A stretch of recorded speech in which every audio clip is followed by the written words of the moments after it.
Hi, I'm Paul Germain, and welcome to another session of Smart Boating. As you know, if you watched the show before, we cover a wide variety of topics from man overboard to marine electronics. And the general idea is to provide you with some information that will help you make smarter decisions, have more fun in the water. And this show is right up that alley today. It's on spring commissioning, and I'm here with a very knowledgeable guy in that area. His name is Gig Michaud, and he's a local charter boat captain. Welcome, Hi, Gig. Paul. Welcome aboard, Paul. Thank you. Thank you, Gig. We got a really interesting subject here this morning. I think people are going to really get some good stuff from it. But before we get into it, can you share a little bit about your background in boating? Sure I can, Paul. I was born on the water. I was in the womb in the water, and my father had boats. When I graduated from college, I went into the Navy as a Navy officer, and I was on 4 ships. When I got out of the Navy, I bought my own boats, and I've been basically in the water all my life. Okay, all right. And in recent years, you've started a local charter boat operation where you take people out for excursions, right? Yes, I have Compass Rose Yacht Charters out of Newburyport, Mass. Yeah. I've been doing that for 8 years now with the GIA, the boat behind us, and have so many wonderful people on the water and more experience every day. Right, so you've got a lot of experience around boats and maintenance and that sort of thing, right? Yes, sir. Right, Yes, so I do. just what we need. All right, well, since we've got it all together here, why don't we get started? All right, sounds great. Okay. Well, Gig, we've got our big topic today, spring commissioning. Yes, sir. We can't cover everything, but I think we can cover the high points. And I want to mention as we get started here, neither you nor I are certified mechanics, but I've You have to been, know a little bit about boats to do it. yes, and I've been doing this for 30 years, and I imagine you've been doing it kind of similar. So what we're going to do is share tips that you and I have learned along the way that I think will be helpful to people. All right. So we're at the bow, we're going to move our way to the stern of the boat, and I thought we'd start first with hardware. Get a lot of hardware on a boat. Some of the critical hardware is like this cleat here, and on many boats they'll go through chocks, and they're screwed through or bolted. And that works great when they're right out of the factory, but over the years that can deteriorate, right? It sure can. Yeah, what happens? Either wood gets wet inside and starts to get a little moist and less rigid, or the fiberglass starts to separate, having the water getting in between the cleats. Yeah. So it's very right down these screw holes, right? Right down the screw holes, yes, sir. And then you get this, you can get water running down there, or they just loosen their hold, right? And the cleats are not only are they bolted through, but there's a plate underneath that they're bolted to in order to hold it. Yes. But the problem is if the fiberglass is getting moist, then the fiberglass could rip out even if the plate's involved. Yes, yes, yes. So these are the cleats here. They're easy to see. They just got the chocks, I mean, and they just got two mounting holes each. Right. And so they're just like this cleat down here. Same thing. We got screws or bolts. And over the years, the moisture You can got get vibration. You got spray. You got all these things. in. Yep. Wear and tear just in general from the lines pulling back and forth. Right, and they loosen up, right? Yes. So the idea is to check all these, make sure they're tight. If they're not, back them out and use an adhesive like this, right? Yes. This adhesive will keep the rain from getting down through the screw holes and seal it tight. Yes, yes, yes. So now those are secure again. And a lot of people have the same problem on the railings too, right? Because each of the railings are screwed or bolted down here at the base. Yep. Got the same issue, right? You got vibration and those things are trying to hang in there, but after say 10 years, they lose their grip and someone goes to lean on the railing, then bad news, right? It's a combination of the railing becoming loose when you're leaning, but it's also the moisture again getting down more into the side of the boat and can now not only cause the area where the screws are, but all the way down the side inside the fiberglass. Right. Yeah. So it seems minute, but it's an important part of maintenance to go over all the hardware, make sure it's tight. If it's not, take it out, rebed it, and get it tight, right? Well, the safety is the most critical, but the expense involved, if you don't take care of it with the sealant and so forth, the expense just for a small area could be $900 to fix just a small area. If it gets down through into the more of the core, I mean, you got to really tear out quite a bit of the fiberglass. Yeah, we got bad news. Bad news. Bad news. So another thing that I thought we'd talk about briefly up here is that, you go out at night, I go out at night. The running lights are really important, and they're in different places on the boat, of course, but we've got a bow light up here, maybe a couple bow lights, and I find that I have to keep an eye on mine because, again, they get a lot of spray, they're subject to a lot of corrosion, And so it's a good idea to check them out. Oftentimes mine don't work too well in the spring. I had to take them apart. Paul, they only don't work at night when you need them. Good point. So you got to take them apart, and because it's a bulb basically mounted in a base, right? And you get that corrosion down the bottom there, right? It's usually on the bottom of the you got the bulb, and at the bottom there are two little tanks that connect. Yes. And if that gets corrosion on it, the light won't work. Right. And when you pull the light out, even though you service it every year, you pull the light out and take the bulb and look at it upside down, and there's more corrosion on it. Right. So you really do have to keep it up. Right. So you just go in there. Maybe pull the bulb up, use a little emery paper, scratch it up, put the bulb back in, a little dielectric grease maybe. It makes a big difference. And you're good to go, right? Good to go. Yep.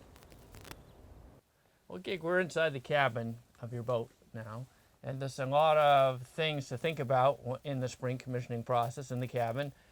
I've got some caulking tape here, and this is the sort of thing they use on hatches and portals. Can you show us what we got here for hatches and portals and what the issue is? Sure. The reason why that can be important, Paul, is as the boat starts to age, I'll open the hatch, you can see the gasket all around the hatch. Yes. And that gasket starts to get kind of cracky and older. So you want to make sure your gaskets are good. So you want to feel all the way around to feel the gasket and make sure that it seats well. Because what ends up happening, the hatch can start to leak. Right. It'll come down through here, and you'll start getting drips on your, inside the boat. Yes. So you want to make sure the gasket is in good shape. Okay, all right. So that's important. And then you got portholes as well, right? Yes. On this boat, there are 6 portholes. This porthole here, for instance, you want to make sure, just going to open this up. You want to make sure, again, that the rubber gasket is in really good shape. It's not, it's soft and ply, not cracky. Yes. Because the water can come down through here. It'll go down underneath, and you'll start to see drip marks coming down on the porthole. Right. That's a telltale sign that you have an issue with the rubber gasket. So you want to make sure you check those at the beginning of the year every year so that you don't have a problem. And they're not too hard to change if you have to change them. Okay. All right, so those are 2 key areas. How about the refrigerator? That has gaskets as well, right? It does. And the thing you want to watch for on the refrigerator is the gasket looks fine right now. It's in good shape. It's ply. Yeah. But if it's not completely sealed, some air gets in. And if some people will notice that inside there in their little freezer, it'll start to bound up with a lot of ice. And it's because it's an ever so slim area where the air can get in, and that's enough to cause the refrigerator to bind up with heavy ice. Yep, something you don't want to deal with in the summer. No, you have to continue to thaw it out, take everything out, clean it up. It's a work in progress every time it bounds up, so it's good to check that gasket for sure. Right. Well, Gig, on a boat of this size and anything relatively in the same class, you have a number of different systems here in the cabin, and I'm holding here, it looks like a filter, right?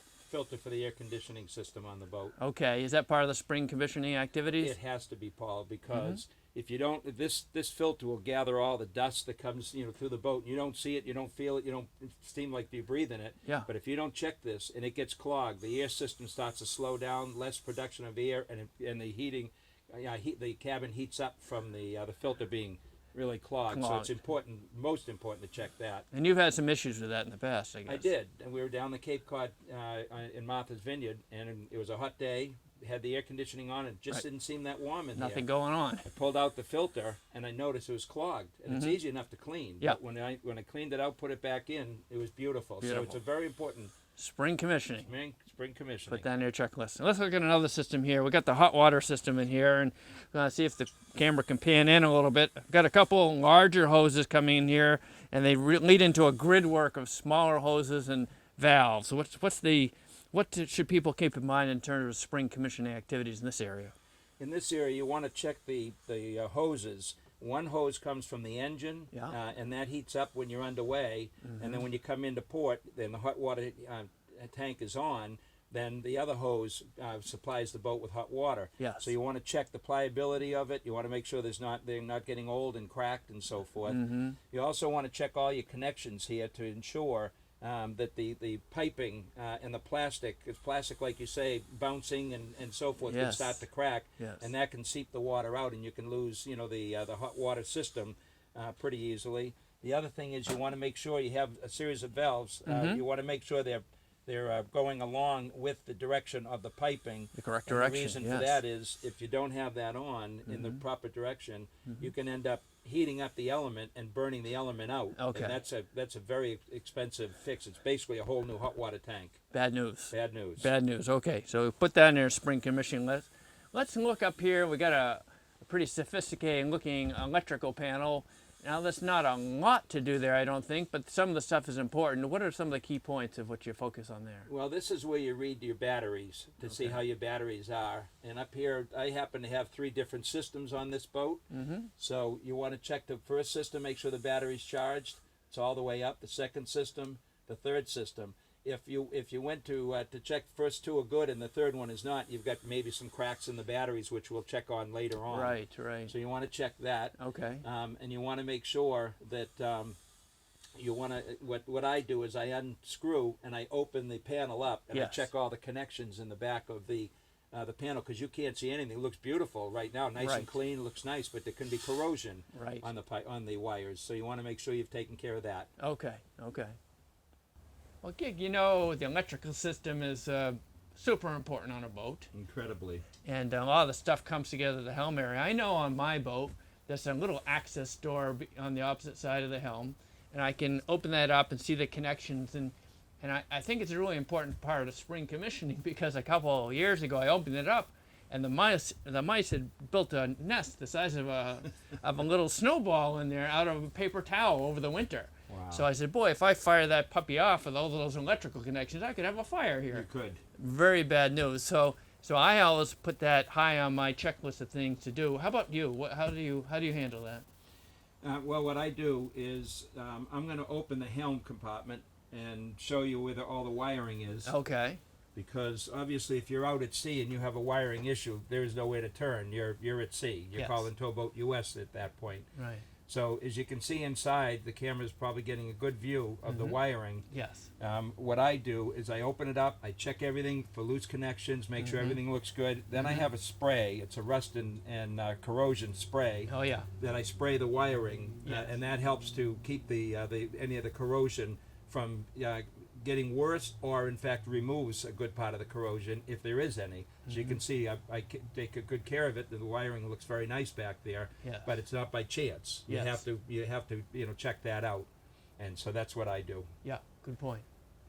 Well, Gig, you know, we've been talking about electrical systems, and what I find, a lot of boaters do, I think, that the ability to call for help if necessary through VHF is really important. And I notice on my boat that I get a lot of spray when I'm out, and it tends to gravitate to the connections, the antenna connection or the power connection for when I fix a VHF. So that's an important thing to have on your checklist, right? Absolutely. The two-way radio is critical. There are many times you're too far out. Everybody has a cell phone now, Paul, but they're too far out and they lose the ability to contact anybody with the cell phone.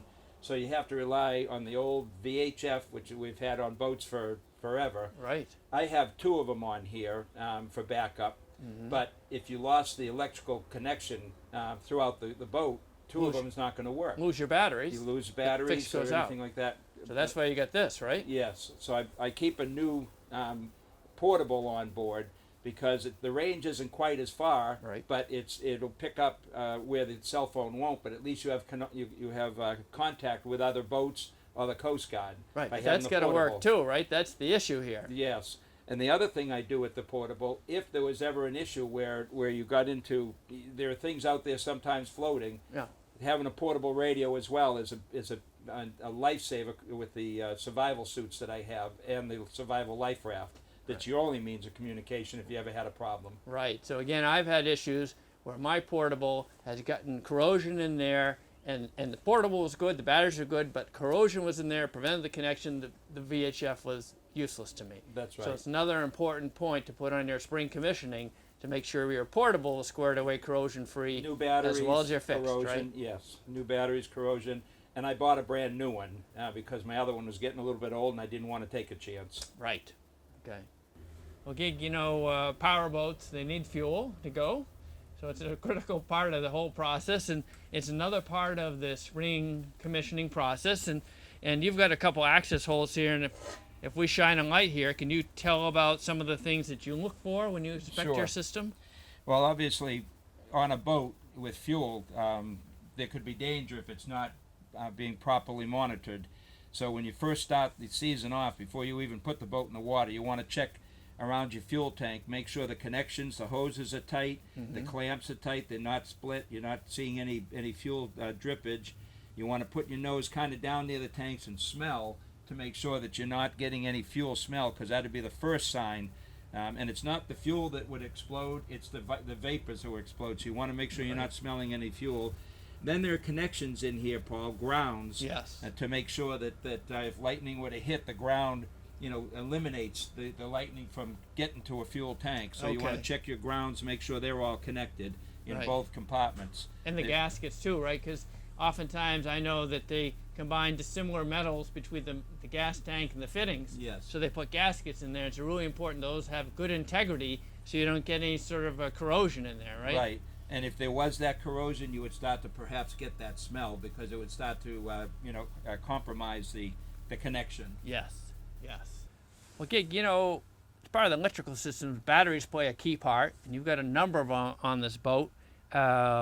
We've got to check a number of different things, whether it's the fastenings are clean, the batteries are charged. What are some of the things you check on? Well, the first thing I do is I take the connections off. I clean them. Yep. I put a little grease on them. Yeah. And I put the connections back again. Okay. And you want to make sure they're covered. If you notice on the batteries, there's a black covering and a red covering, because you don't want anything to hit it with metal and Right. shot out the battery. Short So you out want the to make battery. sure those connections are good. Yeah. And you want to actually check all around the battery, Paul, because I had a situation where the battery was showing charge, but it was actually split open on the side. And when it Yes. put load on it, Yes. it didn't function. Right. And everything checked out fine until you noticed that, and then found out the battery was no good. Right. So you want to not only check the connections, etc., but you want to check all around the battery and make sure that there's no cracking or breaking up from the winter, etc. Okay, so make sure those terminals are clean and tight. So batteries are an important part. I've got here a small bilge pump. I'll put down in the same general area. Bilge pumps are great. I mean, if you got a good battery and you got some good wires, these things throw water like crazy. My experience has been, this is one of the ones off my boat, it's a little self-sensing, and it's a small bilge pump, and it's got a small screen. Yeah. So it's very easy. Everything that comes into the boat ends up in the bilge, and then it ends up in the stern at the transom, which is where this pump is. That's right. So this can be something this is something I have to clean every year to make sure that just the screen is clean. Do you have issues like that as well? I definitely do, Paul. I've got quite a large bilge down here, and workers come in, they're working on the engine, they drop little, cardboard or whatever that can get sopped up by the water and expand, and then it gets sucked into there, and all of a sudden you think the bilge pump's working, but it's not. It's not. So you want to definitely check that, the drain, and check your bilges. I put my hands way up where I can't see Yes. and feel everything, because there are nuts and screws that can get caught in there and so forth. So you want to check your bilge really, really well and make sure it's clean. Yeah. Let me hand you some wiring. Maybe the camera can focus on you for a minute or two while you talk about the wiring. What are Throughout- some of the important points there? Throughout the boat, you have wiring systems everywhere. I know your camera can't get all the way in here, but the boat has Right. wiring everywhere. Right. And you really want to make sure these connections aren't split, because if you see the connection slipping off and you see some of the wiring underneath the connection, that's ready to go if it Yes. hasn't already. Right. So that's a really important part. And you also want to make sure that it's not leaning against something, because over time you can rub and the wiring, becomes loose, and now the wire is actually exposed and can short out whatever it's wired to. So you want to make sure all your wiring is clear of any of this type of a scenario where it rubs and wears out. Boat is constantly rocking, constantly moving, so is the wiring. Put a lot of machinery under the hood of a typical boat. Yep. And they really appreciate cold water, most of them. So hoses are a particularly critical part of a spring inspection, right? Absolutely, especially the hotter hoses, because they expand a lot and contract, expand, contract. Okay. You want to, on the hoses, you want to check the flexibility of the hose. you want to check your connections. If you notice down here, you've got your connections, and the hose is flexible. Yes. The hose down here is flexible. Same.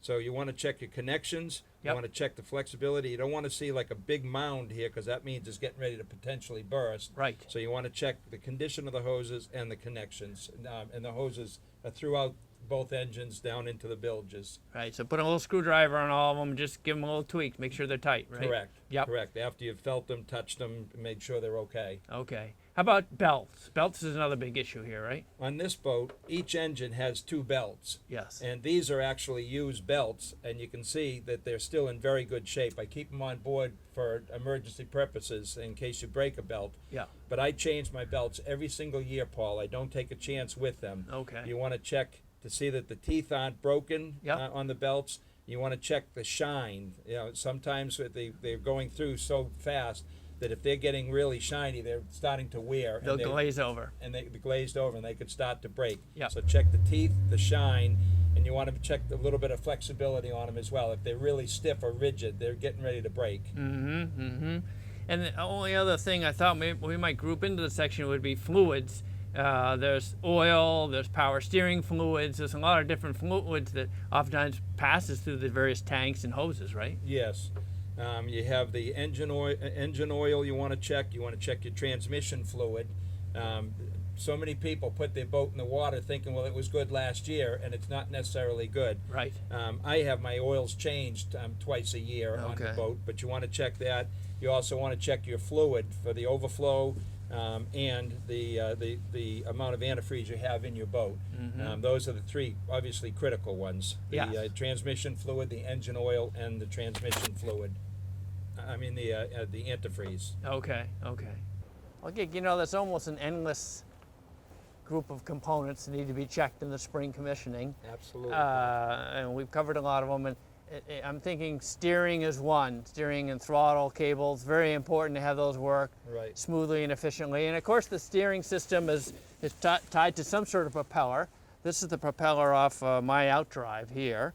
And you want to keep this in tune. In other words, you want the prop shop to look at it every now and then to make sure that the cup of the blades is correct and there's no bends. And what are some of the other things you look for? Well, sometimes you can catch little pieces of wood when you're flying along in the water, and it can put a little dent or a chip, or maybe even bend the prop a little bit.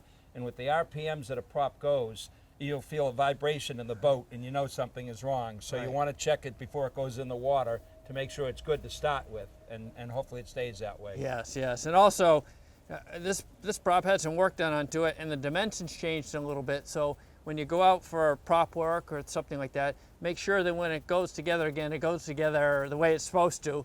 Just keep aware, keep conscious about that. Now, you know, you've got some zincs there, right? Yes. If you notice these zincs, this was last year's.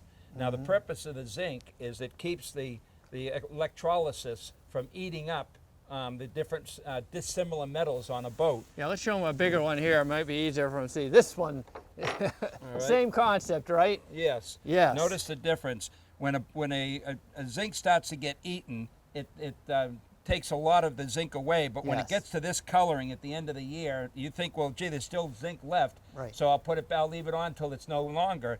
This is ineffective now. It's gone, it's done its work. You can see the difference with a brand new zinc. So you don't want to try to save a zinc for a couple dollars, because you'll do a lot of damage on the boat if you do that. Change your zincs every year, all of them. Well, Gig, you know, it's hard to believe, but it's time to wrap up the show today. And we did cover a lot of, I think, more important items on the spring commissioning list. Right. We started at the bow, we moved back to the hardware and the helm and the electrical and the shut-off valves. A lot of, I think, really important points. But is there anything you'd like to add before we close out the show today? Well, just that by doing what we showed them to do today allows them to have a much safer opportunity out on the boat. You don't want to have the breakdown on the water. You want to find it here. And what we showed you today goes a long way to making sure you have safe boating when you're underway. Right, great. Thank you, Gig. All right, thank you, Paul. And thank you, Smart Boating viewers, for joining us today. If you have questions or comments, or if you just want to watch another show, come visit us on our website, www.smartboatingus.com. Thank you.